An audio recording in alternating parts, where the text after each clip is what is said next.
আসসালামু আলাইকুম। এখানে আমি একটা কৃষ্ণচূড়া গাছ সেলাই করছি। তো এখানে প্রথমে আ গাছটাতে হচ্ছে নিচে আমি ২ টা সুতা নিয়েছি। গাছ যেহেতু একটু মোটা হয়। তো আমি এখানে হা ডার্ক একটা গাঢ় খয়েরি কালার ইউজ করেছি। আর ২ টা নিয়েছি সুতি লাচ্ছি সুতা। আর পুরোটাতে হচ্ছে আমি কাশ্মীরি ভরাট দিয়েছি।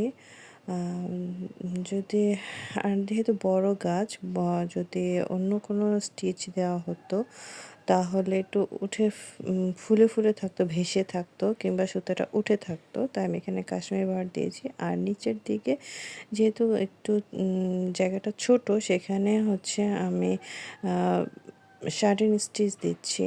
তো এইখানে সাইড দিয়ে আমি এগুলো হচ্ছে কাশ্মীরি ভরাট দিচ্ছি যেহেতু এখানে স্পেসটা একটু বড়। তা আমি এখানে ২ টা ২ বারে সুতাটাকে ২ বার আটকিয়েছি কাশ্মীরি ভরাটে। তো এইভাবে এতটুকু জায়গা পুরাটা আমি কাশ্মীরি ভরাট দিয়ে ফিল আপ করছি। তো যেকোনো সেলাইয়ের ক্ষেত্রে দেখা যাচ্ছে যে যদি সুতা টানার ব্যালেন্সটা ঠিক না থাকে তাহলে কিন্তু আ উম সেলাইগুলো একটু উপরে ভেসে থাকে কিংবা যদি হালকা করে টানা হয় তাহলে কিন্তু উপরে ভেসে থাকে। আর যদি খুব গাঢ় জোরে টানা হয় তাহলে দেখা যায় ফ্রেমটা খোলার পরে আ কুঁচকে আসে কাপড়টা। তাই সেজন্য সেলাই করার ক্ষেত্রে যেকোনো সেলাইয়ের ক্ষেত্রে অবশ্যই সুতা টানার ব্যালেন্সটার দিকে খেয়াল রাখতে হবে। খুব জোরেও টানা যাবে না, আবার খুব আস্তেও টানা যাবে না।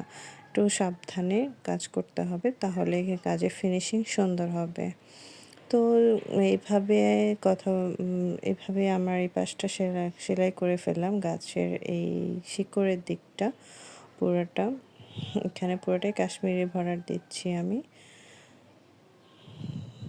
তো সেলাইটা করার পরে এখানে যেহেতু কাপড়টা আসলে খুব মোটা ছিল আমার এখানে সুই উঠাতে খুবই কষ্ট হচ্ছিল। আবার মোটা একটা কাপড় তার উপর আমি পেইন্ট করেছিলাম। তো এই কাপড়টা আরও বেশি মোটা হয়ে গেছিলো, শক্ত হয়ে গেছিলো। যার কারণে দেখা যাচ্ছে যে সুইটা উঠানোতে আমার খুবই কষ্ট হচ্ছিলো, হাতে ব্যথা পাচ্ছিলাম এই কাজটা করার সময়। তো এখানে লাস্টের দিকে বোধহয় আমি শার্টিং স্টিচ দিয়েছি। আবার কিছুটা জায়গা একটু খালি ছিল সেটা আমি একটু শার্টিং স্টিচ দিয়ে একটা 4 দিয়ে ফিল আপ করে নিয়েছি। আসলে ফাঁকা জায়গাগুলো এভাবে যেগুলো ফাঁকা থাকবে শার্টিং স্টিচ দিয়ে ফিল আপ করে ফেলতে হবে। তো এই পাশটাও আমি এভাবেই করে নিয়েছি। গাছের উপরের দিকটাতেও আমি এভাবে কাশ্মীরি ভরাট দিয়েছি। যতটুকু বাঁকা করে যতটুকু আসে পুরোটা নিয়েছি, নিয়ে কাশ্মীরি ভরাট দিয়ে পুরাটা করেছি। যদি সুতাটা বেশি বড় হয় তাহলে ২ বার সুতা আটকাতে হবে। আর যদি কম হয় তাহলে এটা আসলে সেলাইয়ের মানে সুতার কতটুকু লেন্থ সেটার উপর ডিপেন্ড করে সুতাটা আটকাতে হবে। তো আমি এখানে ২ বার আটকেছি যাতে ভালোভাবে বসে। আর আমি এখানে ২ তার সুতা নিয়েছি যাতে গাছটা একটু ফ্লাপি লাগে। যদি আপনারা চান যে মানে কাপড়ের সাথে একদম ফিনিশিংটা খুব সুন্দর হোক তাহলে একটা সুতা ইউজ করতে পারেন, এটা যার যার ইচ্ছা। তো যাই হোক এভাবে আমি পুরো গাছটা কমপ্লিট করছি ২ তার সুতা দিয়ে। আর পুরোটাই হচ্ছে কাশ্মীরি ভরাট দিয়ে। তো আগেই বলছিলাম যে আমার আসলে কাপড়টা অনেক মোটা ছিল যার কারণে সুই উঠতে চাচ্ছিল না, খুবই কষ্ট হচ্ছিল আমার সুইটা উঠাতে, আমি হাতেও ব্যথা পাচ্ছিলাম। পেইন্ট করে ফেলছি এই জন্য আমি আর এটা চেঞ্জ করিনি কাপড়টা, ওই কাপড়টার উপরেই আমি কাজ করছিলাম। তো আমি আবার নিচের পার্টটাতেও আমি ওভাবে কাশ্মীরি ভরাট দিয়ে গাছটা ফিল আপ করে নিচ্ছি। পুরো গাছটাতেই আমি এভাবে কাশ্মীরি ভরাট দিয়ে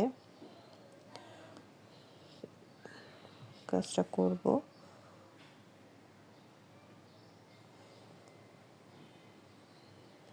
আপনারা চাইলে যে কোনো গাছেও এভাবে কাশ্মীরি বর্ডার দিতে পারেন, কিংবা ছোট ছোট করে লং অ্যান্ড শর্ট যে স্টিচটা আছে, শার্টিং স্টিচটা আছে, সেটা দিয়েও করতে পারেন।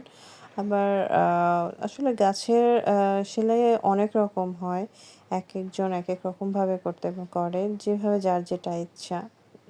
অনেকভাবেই কাজ করা যায়। কাশ্মীরি ভরাটও করা যায়, লং শর্ট দিয়েও করা যায়। আবার পুরোটা নিয়ে একটু যদি ফ্লাপি করে গাছের মানে আসলে অন্যভাবে করা যায়, যেটাই হোক। তো যাই হোক, সাইড দিয়ে এখন আমি হচ্ছে একটা লাইট কাঠালি কালার টাইপের একটা কালার দিয়ে আমি এটাকে বর্ডার করে দিচ্ছি। এটা হচ্ছে স্টিম স্টিচ দিচ্ছি। স্টিম স্টিচটা দিচ্ছি একটু যাতে গাছের সাইডগুলো একটু লাইট হয়, এমনিতেই একটু লাইট কালার হয়, একটু হাইলাইট করার জন্য। তো আমি এখানে লাইট কালার দিয়ে গাছটাকে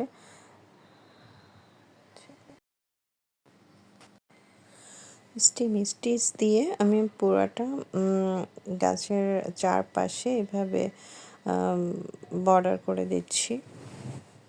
এটা লাইট ব্রাউন কিংবা কাঠালি কালার যেটাই হোক, যার কারণে গাছটা আসলে বেশি খুব সুন্দর লাগছিল দেখতে, আর বেশি অ্যাট্রাকটিভ মনে হচ্ছিল, রিয়েলিস্টিক ভাব আসছিল। তো এরপর আমি আরও ডিটেইলে কিছু কাজ করব।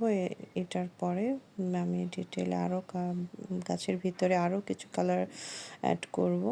তো এইভাবে আমি পুরো চারপাশে এটার কালার দিয়েছি, এই কালারটা দিস্তি মিষ্টি দিয়েছি। এখন গাছের ভিতরটির দিকে একটু ডিটেইলে কাজ করব, যেটা হচ্ছে যে গাছের ভিতরটাতে সাইডের দিকে এমনিতেই দেখা যাচ্ছে কিছু বাকলের মতন থাকে, কিছুটা ব্রাউনিশ টাইপের কিংবা কি বলবো, এই টাইপের কিছু কালারের মতন থাকে রিয়েলিস্টিক লুক আনার জন্য।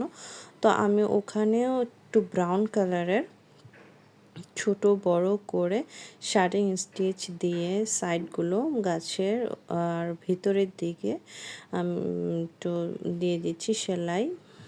এখানে আসলে এটা যে পারফেক্টভাবে দিতে হবে সেরকম না, ইচ্ছা মতন লং অ্যান্ড শর্ট স্টিচ একদম একটার পর একটা হতে হবে এরকমও কোনো ব্যাপার না।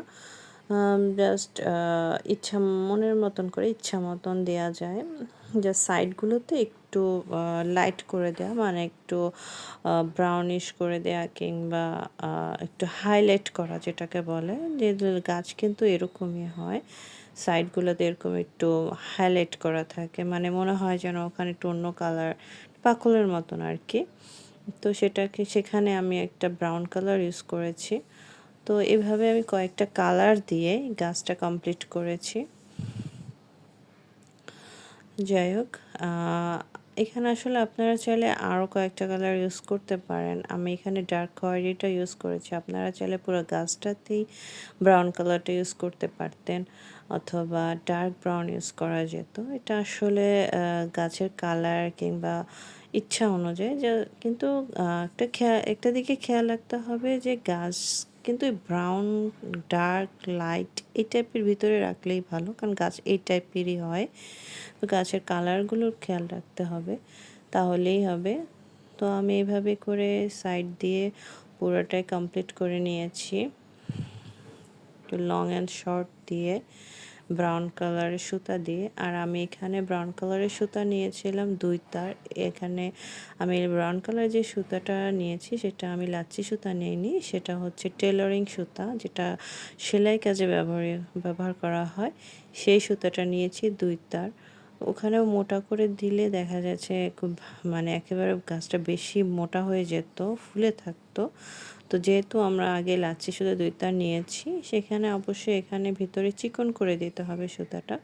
তো আপনারা যদি এখানে চিকন সুতাই নেবেন, আর যদি এখানে চাইলে গুটি সুতাও ব্যবহার করতে পারেন, সেখানে গুটি সুতা দিলে 1 তার নেবেন। আর এইভাবে যদি ডিএমসি ইউজ করেন তাহলে 2 তার নেবেন। ভিতরের দিকে সুতোগুলো একটু চিকন করে নেবেন, তাহলেই দেখতে সুন্দর লাগবে, না হলে উপরের দিকে ওগুলাই ভেসে থাকবে, ভালো লাগবে না। সাইডের কাজটা আর মাঝখানের যে হাইলাইটের কাজটা সেটা হচ্ছে চিকন করে নিতে হবে। তা আমি এই সাইডের কাজটাও আমি টেলারিং সুতা ব্যবহার করেছি, আর মাঝখানে যে এই হাইলাইটগুলো দিচ্ছি সেগুলো আমি টেলারিং সুতা ব্যবহার করেছি দুইটার ক্ষেত্রে। আর পুরো গাছটাতে আমি লাচ্ছি সুতা ইউজ করেছি। তো এরকম করে পুরো গাছটা আমি কমপ্লিট করেছি।